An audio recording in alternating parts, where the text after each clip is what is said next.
Okay, let's talk about AI and the economy.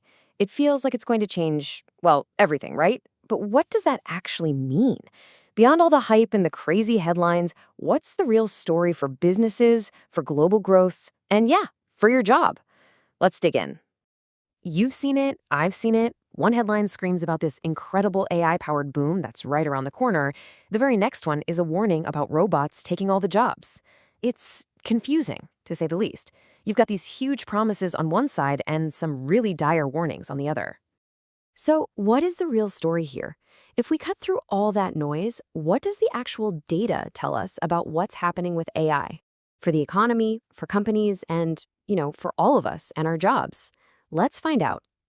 And probably the best place to start is to just follow the money. Let's look at the big picture, the macroeconomic forecasts. Just how much value are we really talking about here? Okay, section one, the billion-dollar promise. You've got all these major institutions, think tanks, banks, you name it, and they've all tried to model this future. And what's interesting is while their exact numbers differ, they all agree on one thing. The economic impact is going to be massive. The real question is, how massive? So check this out. On this super optimistic end, you have a forecast from PwC. They're suggesting AI could boost the entire global GDP by a staggering 15% by 2035. To put that into perspective, that's the kind of economic lift we saw back in the early Industrial Revolution. It's a massive number. But okay, not everyone is that bullish.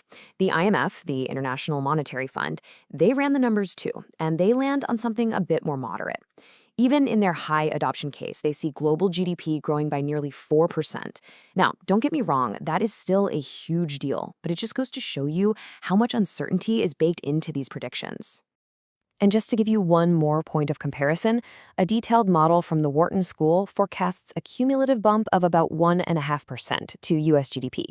So you see the pattern, right? Everyone agrees the arrow is pointing up. But how far up? Well, that is very much still up for debate.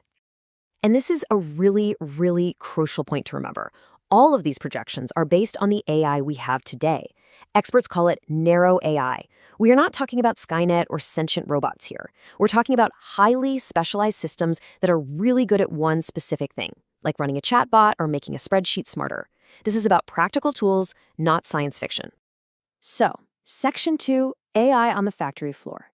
We've seen those huge top-down forecasts, but where does all that value actually come from on the ground? Let's zoom in and look at how AI is being put to work in the real world. Let's start with heavy industry. A perfect example is Emirates Global Aluminum, or EGA. These guys have gone all in, deploying more than 80, that's 80, different AI solutions across their factory floors. And get this, by using AI-powered computer vision on the shop floor, they managed to cut operator reaction times by an incredible 92%. That means problems get spotted and solved almost instantly. That's a huge win for safety and for efficiency. And the impact didn't stop there. Their logistics improved dramatically too. AI-driven monitoring cut their inbound delays in half, 50%. In a supply chain that complex, that is a total game changer.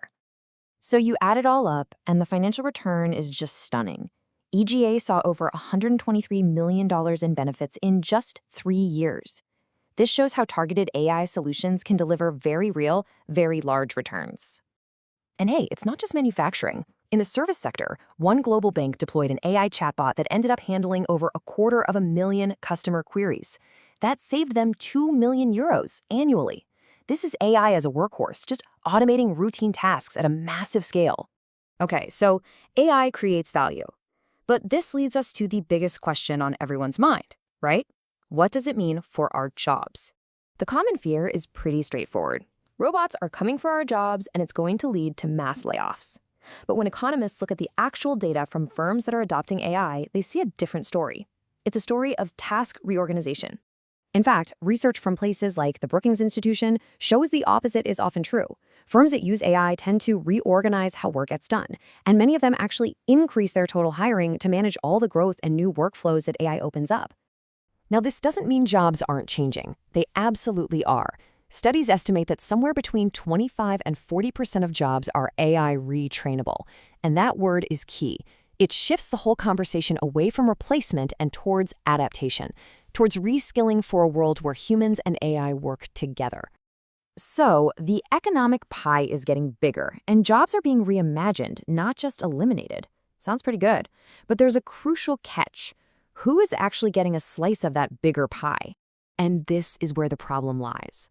Projections show that advanced economies could see roughly double the GDP gains from AI compared to low-income countries. The UN even has a name for this, the new Great Divergence.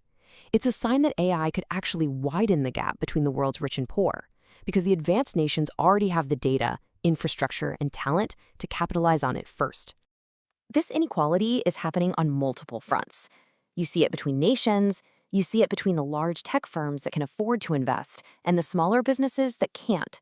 And you see it between high-skill workers who can leverage AI and low-skill workers whose tasks are just more easily automated. But this isn't inevitable. And this is the most important part.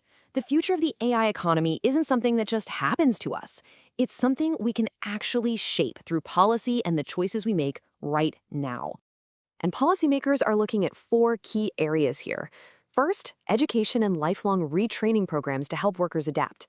Second, modernized social safety nets to cushion the transition. Third, we have to rethink how we tax a digital economy. And finally, we need pro-competition regulation to make sure a few tech giants don't end up dominating the entire field. So, when you boil it all down, it comes to this. AI is creating a massive new source of economic value. The technical questions are being solved in labs every single day. The biggest question left for us to answer isn't a technical one at all. It's a social one. How do we make sure that the benefits are shared by everyone? Who gets to cash the check?